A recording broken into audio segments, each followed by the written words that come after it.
Dan scene berakhir ketika Asane menjemput anaknya untuk berjalan-jalan sebentar di sekitar kota.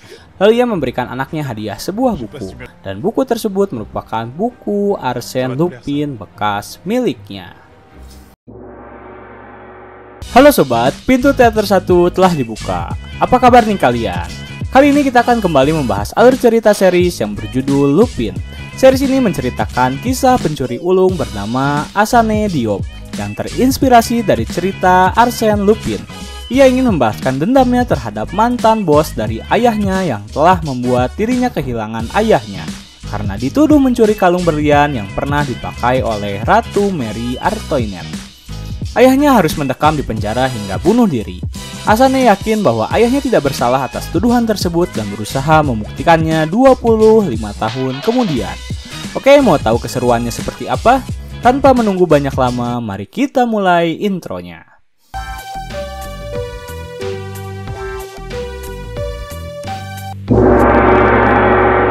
Scene menampilkan Asane Diop yang berada di dalam penjara.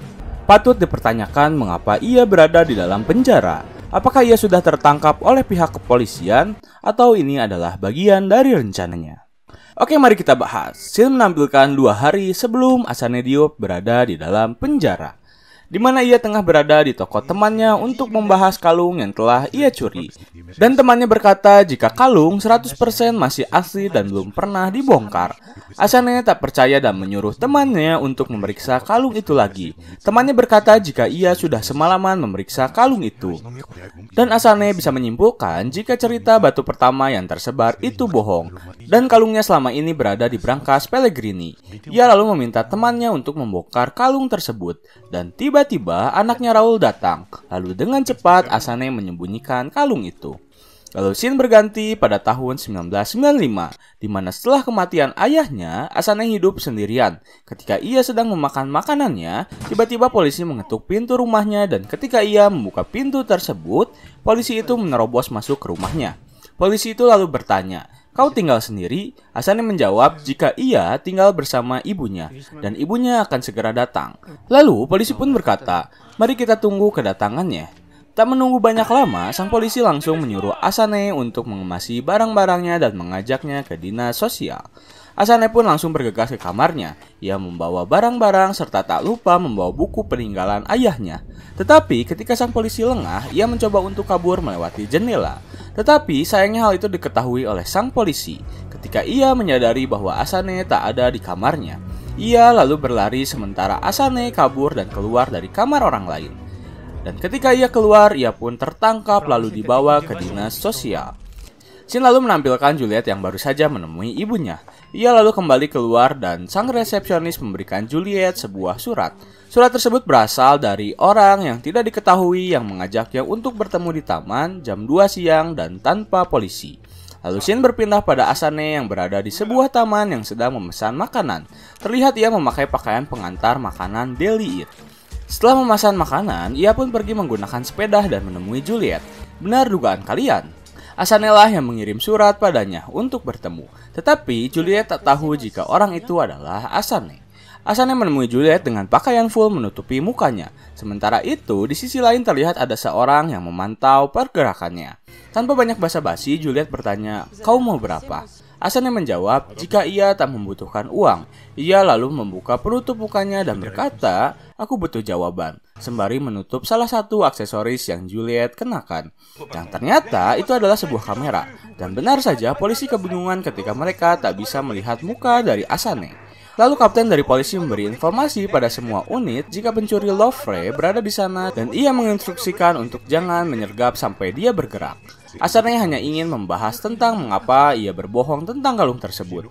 Dan Juliet menjawab jika memang kalung itu tak pernah dibongkar. Ayahnya dan dirinya memiliki ide untuk menambah nilai jual dari kalung tersebut. Lalu Asane membahas tentang ayahnya yang tak bersalah. Sebenarnya Juliet ingin berkata demikian, tetapi entah mengapa ia tak bisa mengatakan hal itu. Lalu Asane mulai menyadari jika ia tengah diincar oleh polisi.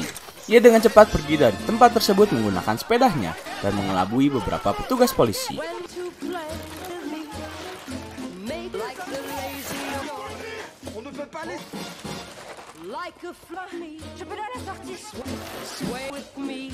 Hingga pada akhirnya ia berhasil mengecoh polisi setelah orang-orang yang menggunakan seragam yang sama dengan Asane datang berbondong-bondong dan Asane berhasil kabur setelah ia mengganti pakaian. Sementara polisi justru menangkap orang yang salah. Lalu Asane kembali ke rumahnya dan ia membuka kembali surat yang ayahnya tuliskan untuk dirinya.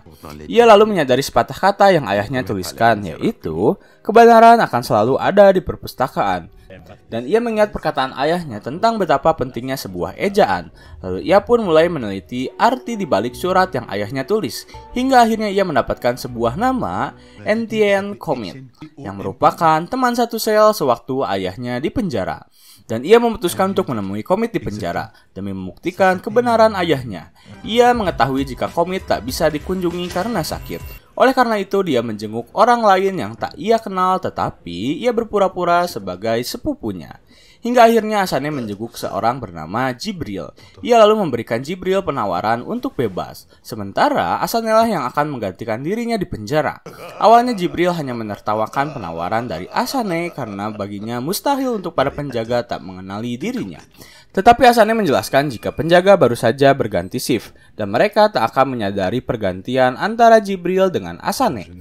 Tetapi Jibril mempermasalahkan borgol yang sedang ia kenakan. Tetapi dengan cepat Asane menunjukkan magisnya tepat di depan mata Jibril. Semula borgol yang awalnya berada di tangan Jibril dengan cepat berpindah pada tangan Asane. Wow, keren gak tuh? Lalu Asane berkata, aku bisa dengan mudah mengeluarkan dan memasukkanmu. Dan ia pun pergi meninggalkan Jibril untuk menggantikannya di penjara. Belum sehari dirinya di penjara, ia langsung mencoba berbaur dengan orang-orang yang berada di penjara dan ia menanyakan keberadaan dari NTN Commit pada mereka. Awalnya mereka tak mau memberitahu keberadaan Commit karena Asane dianggap asing oleh mereka. Hingga akhirnya Asane memberikan 2 bungkus rokok dan akhirnya ia pun diberitahu jika NTN Commit berada dalam sel 241. Sementara itu terlihat 2 orang sedang mengawasi Asane dari jauh.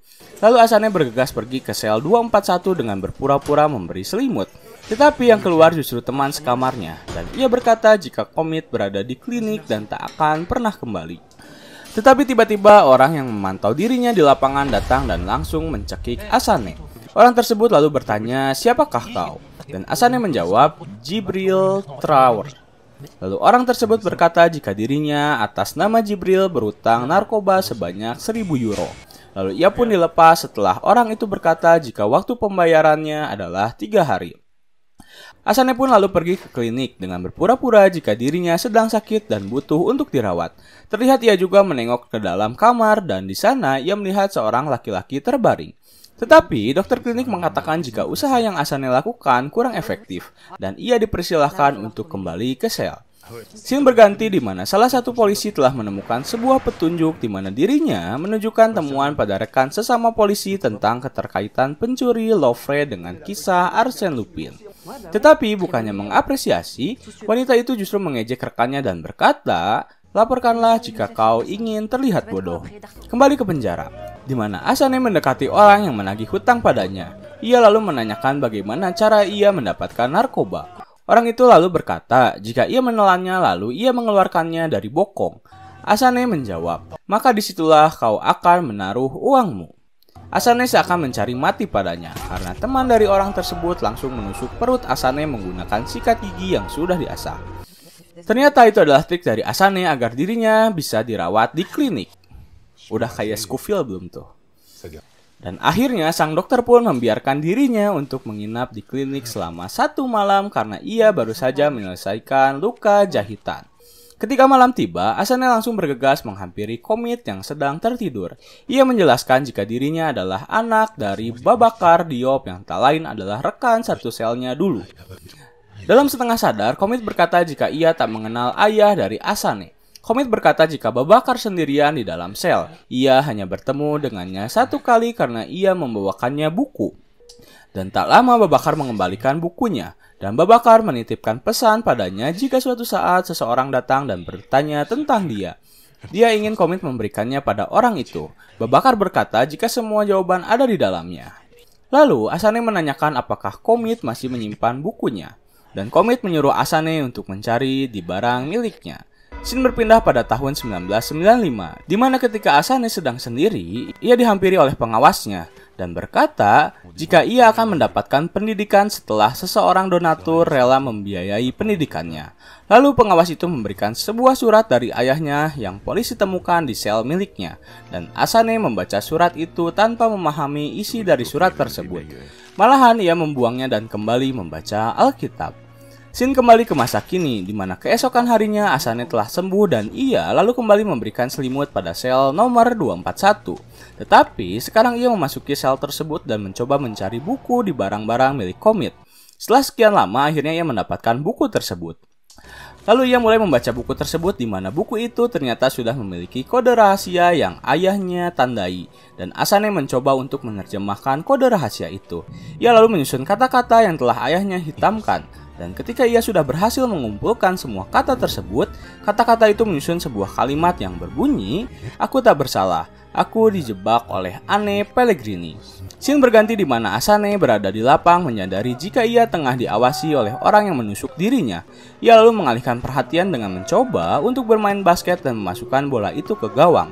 Lalu orang yang menusuk itu berkata, "Malam ini." Asane kembali lagi ke klinik untuk melepaskan jahitannya, dan ketika ia sudah selesai, ia meminta izin pada dokter untuk menjenguk Komit, dan dokter pun mengizinkannya. Lalu Komit menanyakan apakah ia sudah menemukan bukunya, dan Asane menjawab, "Ya, aku sudah menemukannya." Sebagai imbalan, Komit ingin meminta tolong pada Asane. Ia meminta Asane untuk membuat istrinya tersenyum untuk menggantikan dirinya yang tak bisa kembali berdiri. Tanpa penolakan, Asane pun menyanggupi permintaan Komit, karena telah membantu dirinya mendapatkan apa yang ia butuhkan untuk membalaskan dendam ayahnya. Ia pun pergi ke kamarnya dan bergegas tidur. Baru saja ia tertidur, tiba-tiba datang salah satu penjaga penjara membukakan kunci sel sang penusuk Asane, dan orang itu menghampiri sel Asane untuk membunuhnya. Betapa terkejutnya ketika dokter klinik melewati lorong dan melihat ke arah kamar mandi, terlihat Asane sudah tergelantung dengan sebuah kain. Sontak hal itu membuat dirinya teriak dan meminta bantuan. Lalu sang penusuk itu melaporkan pada bosnya jika ia belum menyentuh Asane sama sekali, tetapi ia sudah melihat Asane menggantung dirinya sendiri di kamar mandi. Jenazah dari Asane pun dibawa keluar dari penjara untuk dimakamkan.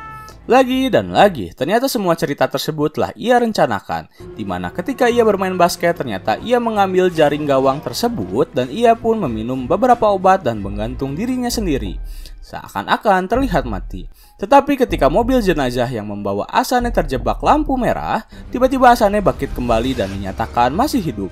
Jadi itu semua hanyalah manipulasi yang ia buat agar dirinya bisa kembali keluar dari penjara setelah ia mendapatkan apa yang ia inginkan. Ia pun kabur dari mobil tersebut. Scene lalu berpindah pada Asane yang mengunjungi sebuah hotel, di mana ia terlihat mencuri kartu akses pegawai yang berpapasan dengan dirinya. Dan ia lalu memasuki sebuah kamar. Ternyata kamar itu adalah kamar dari Nyonya Pellegrini. Ia butuh penjelasan dari Nyonya Pellegrini tentang kematian ayahnya, yang nyatanya ditindas terlebih dahulu oleh Nyonya Pellegrini agar ia mau mengaku bersalah dan dipenjara, yang menyebabkan ayahnya harus mati bunuh diri. Asane sangat marah pada Nyonya Pellegrini atas perlakuan pada ayahnya, tetapi Nyonya Pellegrini mencoba membela diri dengan berkata jika ia telah menjadi donatur agar Asane bisa mendapatkan pendidikan yang layak. Tetapi hal itu tak bisa membayar nyawa, karena nyawa harus dibayar nyawa. Nyonya Pellegrini lanjut berkata jika seorang polisi berjanji akan membantunya untuk mengurangi masa hukuman dari Babakar dengan menawarkan banding, tetapi ternyata ia ditipu. Hakim tetap menolak banding dari Babakar atas perilaku kriminal yang ia buat, tetapi Asane tak peduli dengan jabatan atau apapun. Ia hanya ingin mengetahui siapa nama dari polisi yang pernah menipu Nyonya Pellegrini. Dan Nyonya Pellegrini pun langsung menjawab sebuah nama, yaitu Letnan Dumont. Setelah berhasil mengetahui namanya, ia pun lalu pergi meninggalkan Nyonya Pellegrini, dan ia kembali ke tempat temannya karena ia ingin menempatkan janji yang telah ia buat, yaitu selamat keluar dari penjara. Lalu Asane pergi ke sebuah rumah di mana rumah tersebut berisi seorang wanita dan seekor kucing. Wanita tersebut tak menyadari keberadaan Asane yang berada di belakangnya, dan Asane hanya menyimpan sebuah berlian di atas foto, dan ternyata wanita itu adalah istri dari Komit. Ya, Asane menempatkan janjinya untuk membuat istri dari Komit tersenyum. Setelah memberikan berlian tersebut, ia kembali ke rumah dan berhasil melacak nama dari Dumont yang terdaftar sebagai Letnan Gabriel Dumont, polisi di daerah Paris. Bersambung. bersambung. Gimana? Seru nggak nih film series Lupin karya Netflix di tahun ini? Gimana teman-teman? Apakah kita lanjut ke episode selanjutnya? Oke, komen aja di kolom komentar gimana baiknya. Oke, segitu dulu video kali ini. Like, comment, subscribe, dan jangan lupa nyalakan lonceng notifikasi biar nggak ketinggalan video-video selanjutnya. Pintu teater 1 telah ditutup dan salam untuk keluarga di rumah.